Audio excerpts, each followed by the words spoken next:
Have you ever wondered why, being a genuinely empathetic and loving person, you seem to attract people who, deep down, appear to resent exactly what you have that's most beautiful? Why does your natural light awaken not admiration, but a strange, veiled hostility? If you're a woman who feels deeply, who offers genuine understanding, and who shines with authenticity, you've probably experienced this bewildering paradox. The more you show yourself as you truly are, the more certain people around you begin to display subtle signs of resentment, criticism, or even sabotage. Carl Jung, the revolutionary Swiss psychoanalyst, offers us a fascinating lens to understand this seemingly contradictory dynamic. Through concepts like the shadow and psychological projection, we discover that your empathy isn't the problem. It's actually a mirror that reflects what others have rejected in themselves. Today, we're going to dive into the depths of the human psyche to understand why empathetic women become unconscious targets of resentment, how to identify these toxic patterns, and most importantly, how to protect your energy without losing your authentic essence. Get ready for a journey that could completely transform how you view your relationships and your own personal power.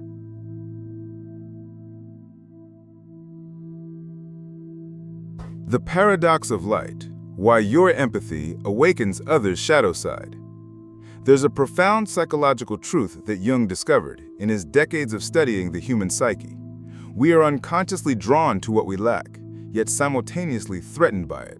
This creates what I call the empathy paradox, a dynamic where your greatest gift becomes the very thing that triggers others' deepest insecurities. When you walk into a room as an empathetic woman, you're not just bringing your presence, you're bringing a mirror. Your natural ability to feel, to understand, to connect authentically reflects back to others what they've buried deep within themselves. And here's where it gets psychologically fascinating. Most people have learned to suppress their empathetic nature as a survival mechanism. Think about it. How many times have you heard phrases like, "Don't be so sensitive," "toughen up," or "emotions are weakness"? Our society systematically teaches people, especially in competitive environments, to disconnect from their empathetic core. They build what Jung called the persona, a mask designed to fit social expectations, while their true empathetic self gets pushed into the shadow. But here's what happens when they encounter you. Your authentic empathy acts like a psychological trigger. It reminds them on an unconscious level of the part of themselves they abandoned. Instead of inspiring them to reconnect with their own empathy, it often provokes what psychologists call reaction formation. They attack in you what they fear to acknowledge in themselves. This isn't conscious malice, it's unconscious self-protection. When someone sees you responding to situations with genuine care and emotional intelligence, their psyche whispers uncomfortable truths. "I used to be like that," "I could be more caring," or "I've become too hard." Rather than face this internal discomfort, it's psychologically easier to diminish your light. You might notice this in subtle ways. Colleagues who dismiss your insights as too emotional, friends who label your compassion as naive, or partners who seem threatened when you show emotional depth. They're not really criticizing you, they're defending against their own buried empathy. Jung observed that we often despise in others what we've rejected in ourselves. Your empathy becomes a living reminder of their disconnection from their own heart. And because facing this truth requires tremendous courage and self-reflection, many choose the unconscious path of resentment instead. Understanding this dynamic is liberating, because it reveals that their reaction isn't about your worth, it's about their internal conflict. Your empathy isn't too much. Their connection to their own heart is too little. Shadow projection, when your authenticity exposes others' masks. Now that we understand why empathy triggers unconscious reactions, let's dive deeper into Jung's most powerful concept, shadow projection. This psychological mechanism explains not just why people resent your light, but how they unconsciously use you as a dumping ground for their own rejected qualities. The shadow, in Jungian psychology, contains everything we've deemed unacceptable about ourselves. Not just negative traits, but also positive qualities we've been taught to suppress.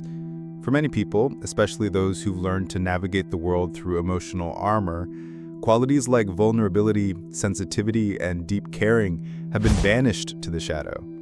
Here's where projection becomes dangerous for empathetic women. When someone encounters your authentic emotional expression, their psyche automatically projects their own rejected empathy onto you, but in a distorted form.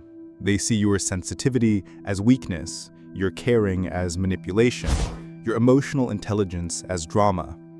This projection serves a dual psychological function. First, it allows them to maintain their defensive persona. They can continue believing they're strong and rational by labeling you as overly emotional. Second, it gives them permission to attack these qualities externally rather than confronting them internally. You've probably experienced this in relationships where someone initially seemed drawn to your empathetic nature, only to later criticize you for the very same qualities. A partner might say they love how caring you are, then later accuse you of being too needy when you express your own emotional needs. A friend might appreciate your listening ear, then dismiss your feelings as dramatic when you need support.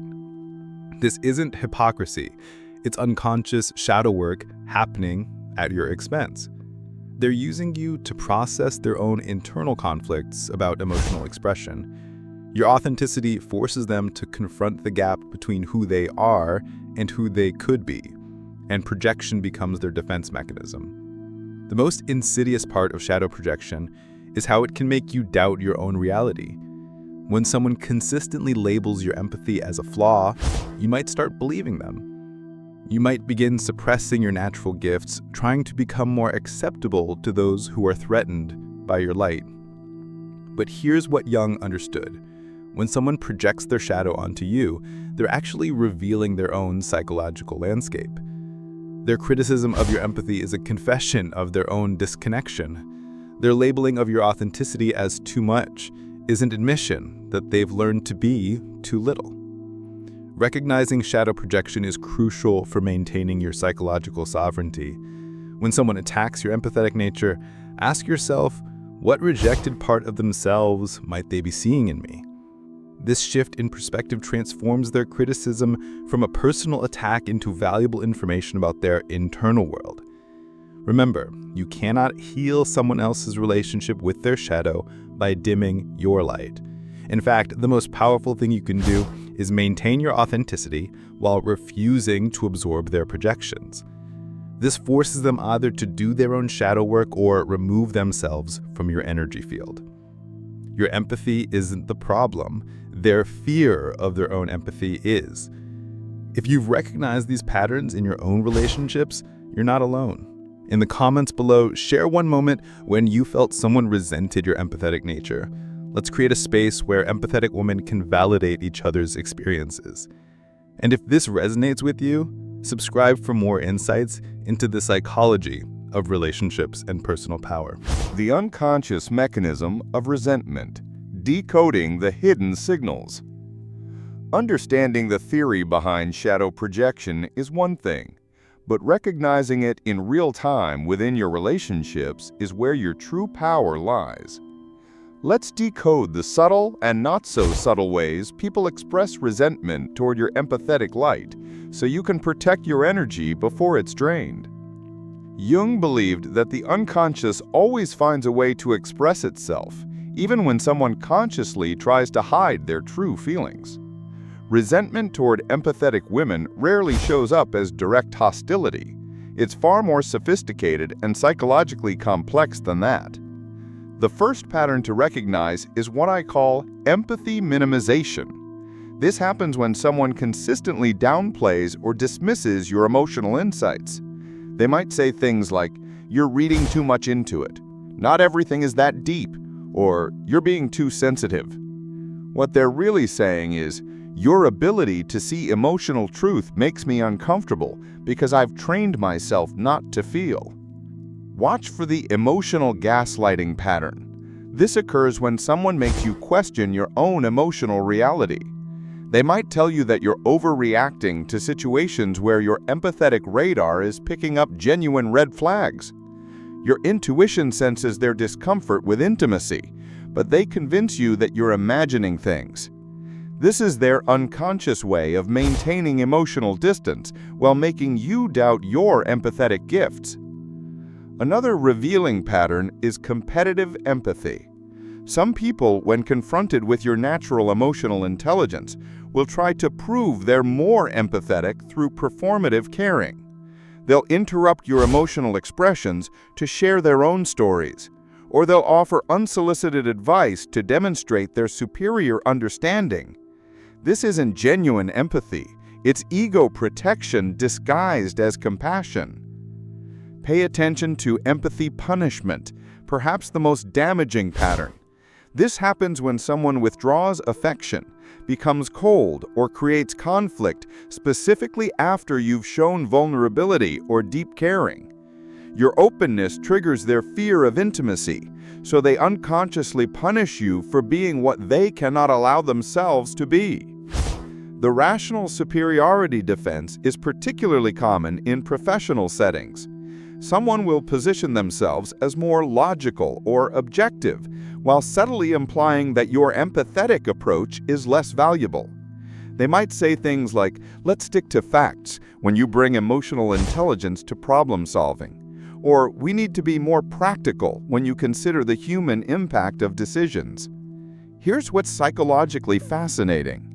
The intensity of someone's resentment toward your empathy often correlates directly with how much they've suppressed their own. The person who calls you too emotional is usually the one who's most disconnected from their feelings. The one who labels your caring as a weakness is often the one who's most afraid of their own vulnerability. Jung observed that we can only give others what we have integrated within ourselves. Someone who has rejected their own empathetic nature cannot genuinely appreciate yours. They can only fear it, resent it, or try to control it. But here's your psychological advantage. Once you understand these patterns, you stop taking them personally. You realize that their resentment is actually a confession of their own internal poverty. Their criticism of your emotional richness reveals their own emotional bankruptcy. The most empowering realization is this: people who are comfortable with their own empathy celebrate yours. They don't feel threatened by your emotional intelligence. They feel inspired by it.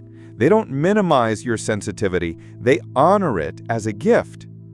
When you encounter resentment toward your empathetic nature, you're receiving valuable information about someone's psychological development. Use this information wisely, not to fix them, but to protect yourself and choose your intimate circle more consciously. Protecting your empathetic energy, strategies for conscious relationships.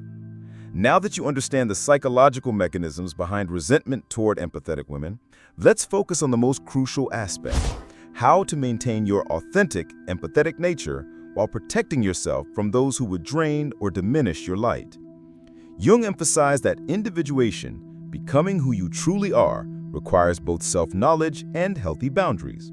For empathetic women, this means learning to honor your gifts while refusing to sacrifice them on the altar of others' comfort.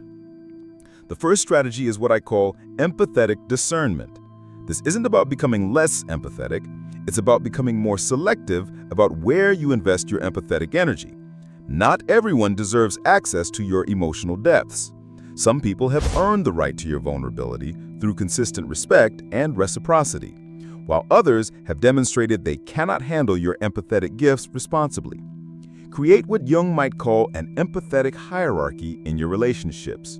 At the innermost circle are those who celebrate your sensitivity, who match your emotional intelligence, and who have done their own shadow work. These are your empathetic allies, people who see your caring nature as a strength, not a weakness to exploit. The middle circle contains those who may not fully understand your empathetic nature, but respect it nonetheless. They might not share your emotional depth, but they don't resent or minimize it either. These relationships can be maintained with appropriate boundaries. The outer circle, and this is crucial, contains those who consistently demonstrate resentment toward your empathetic gifts. These are the people who drain your energy, who make you question your own emotional reality, and who seem threatened by your authenticity. With these individuals, you must practice what Jung called empathetic withdrawal. Empathetic withdrawal doesn't mean becoming cold or uncaring. It means consciously choosing not to offer your emotional labor to those who don't value it.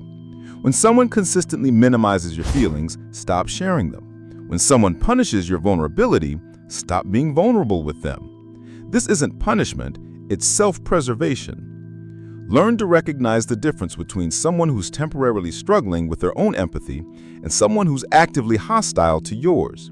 The former might benefit from patience and gentle modeling. The latter requires firm boundaries and emotional distance.